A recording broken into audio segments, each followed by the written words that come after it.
The confrontation that shattered the peace at Lake Serenity wasn't over a misplaced trash can or an unapproved fence. It was an act of breathtaking audacity that would become local legend. Marcus Green, a man who spoke in the clean, logical lines of code, had believed that following the rules was enough. He had submitted his architectural plans, paid his HOA dues on time, and patiently endured Karen Holloway's nitpicking inspections. Her latest grievance, delivered via a crisply worded email, concerned excessive and disruptive sound of his friend's laughter during his last barbecue. Marcus had simply archived it, a digital sigh before leaving for a crucial 2-day client meeting in the city. He trusted his home, his sanctuary, to be safe. That was his mistake. Karen Holloway didn't just see rules. She saw a canvas for her own vision of perfection. And in her eyes, Marcus's stunning glass and cedar masterpiece was a glaring smudge. Its modern angles offended the traditional cottages. Its large windows felt like a challenge to her authority. His happiness was a constant, quiet rebellion. So, on that Saturday afternoon, armed with a sense of entitlement as solid as the master key she held for community emergency access, Karen made her move. She didn't just let herself in. She orchestrated an event. By the time Marcus's car crunched up the driveway late Sunday evening, he was met with a scene so surreal he thought he'd taken a wrong turn. His pristine lawn, usually a manicured carpet of emerald green, was trampled. Dozens of unfamiliar faces, residents from all over the neighborhood, milled about on his property. Children he'd never seen were chasing each other across his cedar deck, their sticky hands pressed against the panoramic glass windows. At the center of it all, holding court at his own custom-built teak outdoor table, was Karen Holloway. She was pouring lemonade from his pitcher, a beatific smile plastered on her face. A hand-painted banner was strung between two of his young maple trees.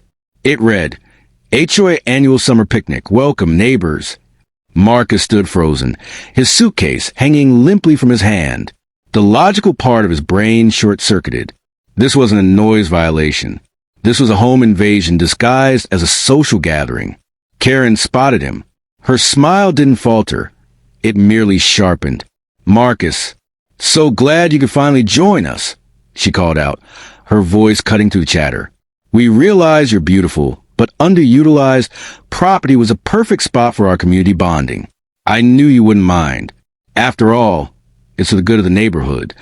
The sheer, brazen gall of it left him speechless. He saw a man he vaguely recognized from down the street using his state-of-the-art barbecue grill. He saw a woman arranging a platter of fruit on his imported Italian countertop. Through the window, his private sanctuary had been violated, his belongings touched and used, all under the smug, self-justifying gaze of the HOA president. But Marcus Green was a problem solver by trade, and as the initial shock receded, a cold, focused anger took its place. He didn't yell. He didn't cause a scene. He simply pulled out his phone and started recording, narrating in a calm, clear voice. Sunday, 7:14 p.m. I have returned from a business trip to find approximately 60 individuals trespassing on my private property, which appears to have been converted into an unauthorized event venue by HOA President Karen Holloway. He panned the camera across the trampled flower beds, the strangers on his deck, the banner, and finally, to Karen's face, which was now losing its composed smile. The chattering crowd fell silent, sensing the shift. I did not give permission for this event, Marcus continued, his voice cutting through the silence. I will now be contacting the police to report a breaking and entering, trespassing, and unlawful use of property. The word police sent a ripple through the picnic goers. Guilty glances were exchanged. People began to quietly put down their plates. Karen's facade crumbled. Now, Marcus, let's not be hasty. This is a misunderstanding. It's for the community. This is my home, he said, his voice low but carrying across the entire lawn. Not a community center. And you, Karen, are not welcome here. In that moment, the perfect summer Saturday at Lake Serenity ended. But the war for 221, Lakeview Drive, had just begun, and the entire neighborhood was about to learn that the quiet software developer was the most formidable opponent they had ever faced. The seed of the invasion was sown in the Lake Serenity Community Connection group chat, a digital domain Karen Holloway ruled with an iron fist. Her message pinged on 100 phones, dripping with fabricated benevolence. Wonderful news, everyone! After a lovely chat, our new neighbor Marcus Green has generously offered to host the annual HOA Summer Splash at his home this Saturday. He insisted, saying his place has the perfect lawn and lake access for all of us. Let's show him a warm community welcome. It was a masterclass in deception. The replies flooded in hearts, thumbs ups, messages praising Marcus's sudden community spirit. No one questioned it. Karen's word was, in their minds, law. By noon on Saturday, the quiet cul-de-sac was choked with cars. A steady stream of people, buzzing with festive anticipation, flowed toward Marcus's property. They carried coolers sloshing with beer, Bluetooth speakers primed for playlists, an armada of inflatable flamingos and unicorns.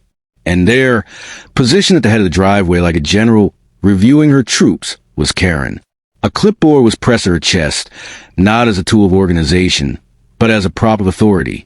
Right this way. The lake access is just down the path, she directed, her voice a chirp of manufactured hospitality. Welcome, everyone. Marcus said to make yourselves completely at home. The lie was delivered with such conviction that it became truth in the eyes of the guests. They smiled, thanked her, and streamed on the pristine grounds, believing the absent owner was a willing, even eager participant. The transformation of Marcus's sanctuary into a scene of chaotic revelry was swift and brutal. The serene silence was shredded by a classic rock anthem blasting from a speaker placed directly on a cedar deck. Children, fueled by soda and excitement, shrieked as they played tag, their small feet trampling the meticulously landscaped flower beds bordering the house. A group of teenagers, who had found the external tap, were filling water balloons on his lawn. The lake, once a mirror reflecting the sky, was now a churning pool of splashing bodies and bright vinyl floats. The violation seeped indoors. The sliding glass door had been left open, and a trail of grass and footprints led inside. A woman Marcus had never seen was arranging a platter of deviled eggs on his quartz kitchen island. In the living room, a man laughed uproariously, gesturing with a bottle of craft beer that dripped onto the pale wool rug. On the white linen sofa, a couple cozied up, and on the patio outside, a tipsy guest gasped as her glass of Cabernet sloshed over the arm of a pristine white lounger, the stain spreading like a bloodstain on snow.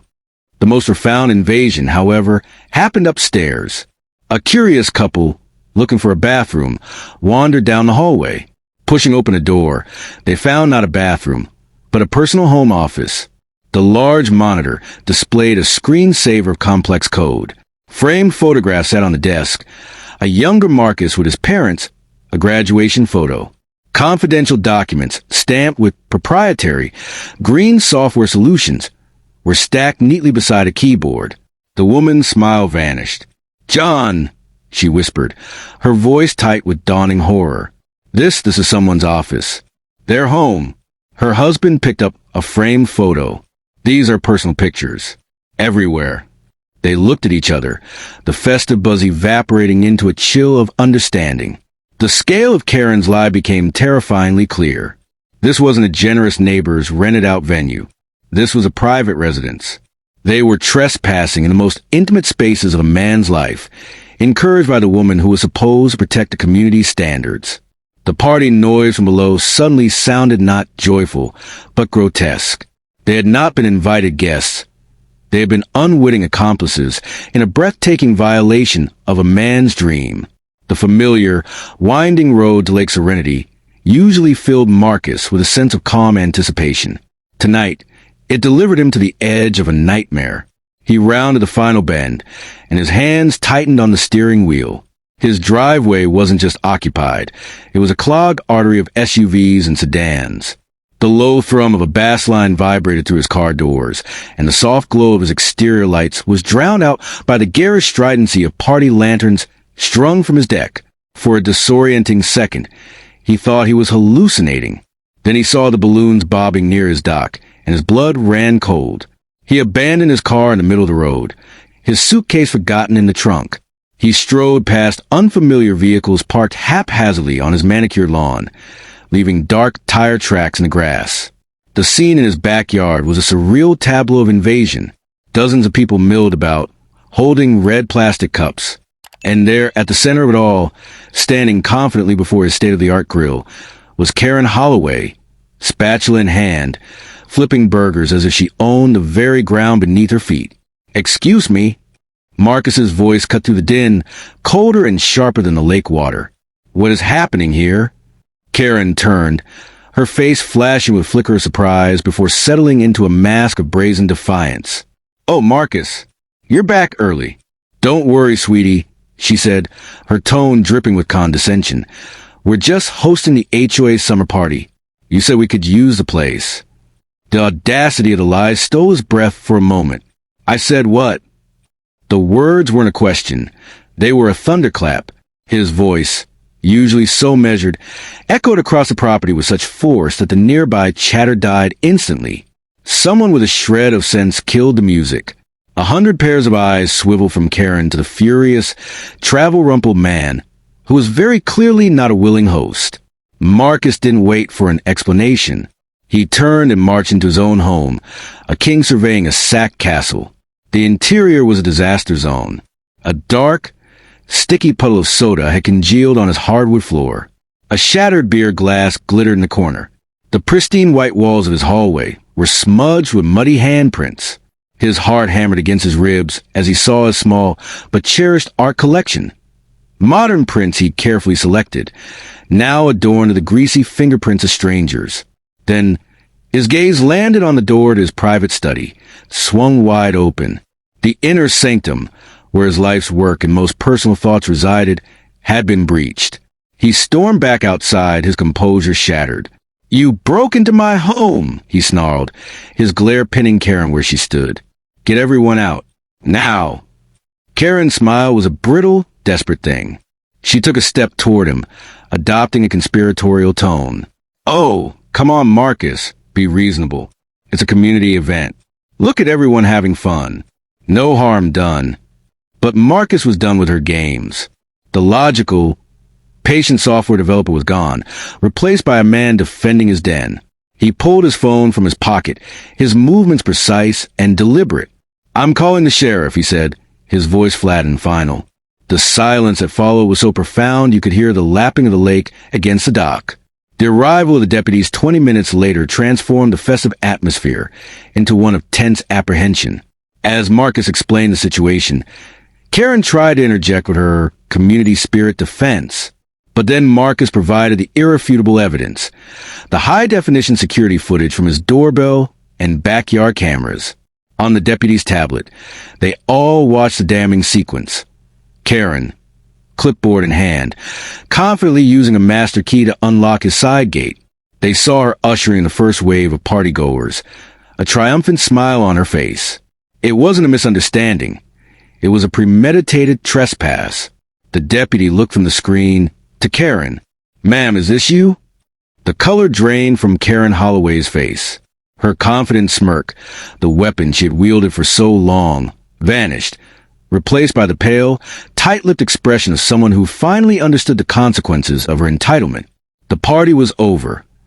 The stunned silence that followed the sheriff's departure from Marcus's property was more profound than any noise the party had produced. The revelers had scattered like cockroaches under a sudden light, leaving behind a wasteland of empty cups, trampled flower beds, and a lingering stench of betrayal. For Marcus, the initial shock had crystallized into a cold, methodical fury. He was a programmer, and Karen Holloway had introduced a catastrophic bug into his system.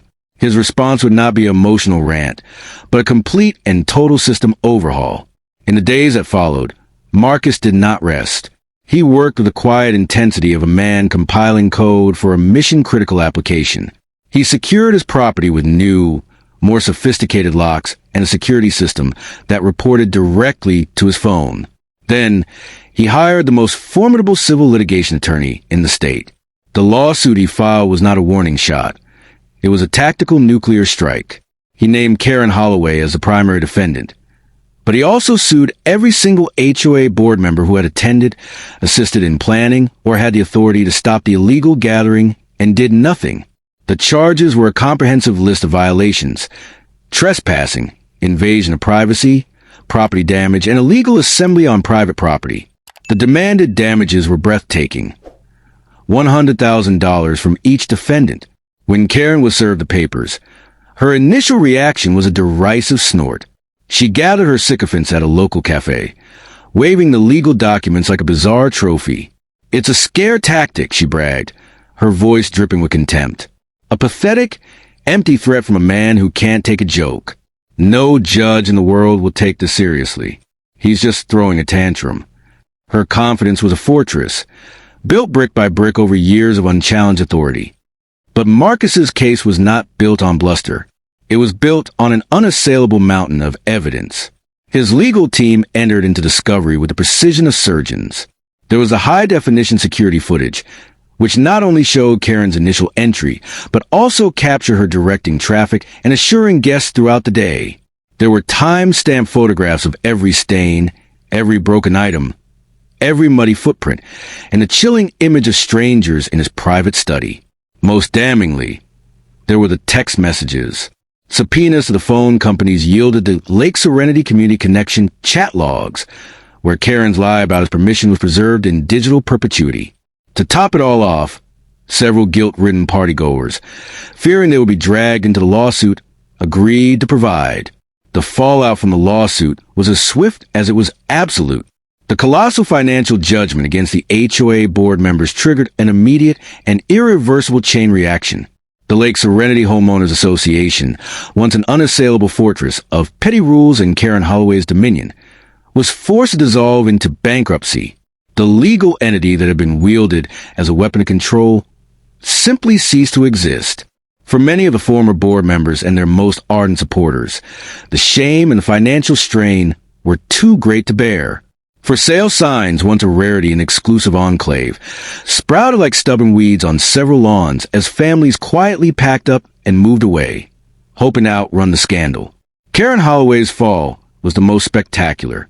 Stripped of her presidential title and any semblance of social standing, she became a pariah. The very community she had sought to dominate now viewed her with a mixture of pity and contempt. The $100,000 judgment, plus her share of legal fees, was a financial anchor she could not lift. Her savings were drained, her lines of credit severed. Ultimately, the bank foreclosed on her beloved home. The symbol of her own success, now repossessed to pay the debt her entitlement had incurred. She vanished from Lake Serenity, leaving behind only a ghost of reputation and a powerful, lingering lesson. Marcus Green, meanwhile, looked upon the wreckage of the old regime and saw not an end, but a foundation. He had won his war, but he understood that a power vacuum could be just as toxic. Using a significant portion of the settlement money, he commissioned construction of a brand new, modern community center on the lakeshore. It was a deliberate and symbolic act. It was open to everyone, funded by an endowment that made it permanently free from membership fees or the kind of bureaucratic nonsense that had defined the old HOA.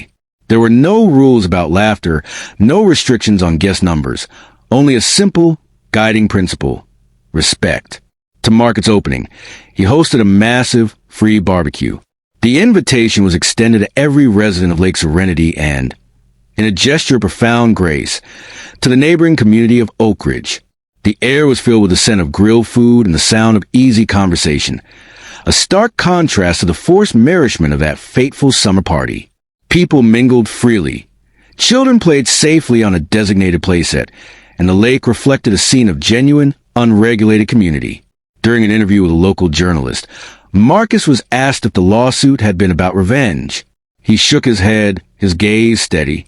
"I didn't sue them for revenge," he clarified, his voice calm but firm. "I did it because people need to learn that success, whether in your career or in your community, doesn't give anyone a right to take what's yours. Respect isn't optional. It's the baseline for any of this to work." The story, and that powerful quote, went viral online. It was picked up by news outlets and shared across social media platforms, resonating with thousands who had felt bullied by overzealous HOAs or petty tyrants in their own lives. The comment sections were a chorus of support, cheering Marcus for his unwavering stand. He became an unwitting folk hero, a symbol of the quiet individual who finally says, "No more." And as for Karen, she became the neighborhood's enduring cautionary tale. New residents, enjoying the freedom of the community center, would hear the story and glance toward the empty lot where her house once stood. She was a reminder that authority is a privilege, not a license, and that crossing the wrong person can indeed cost you everything. Because karma doesn't knock politely on your door, waiting for you to tidy up your mistakes. Sometimes it serves court papers. And sometimes it builds something beautiful from the ashes of what it had to burn down.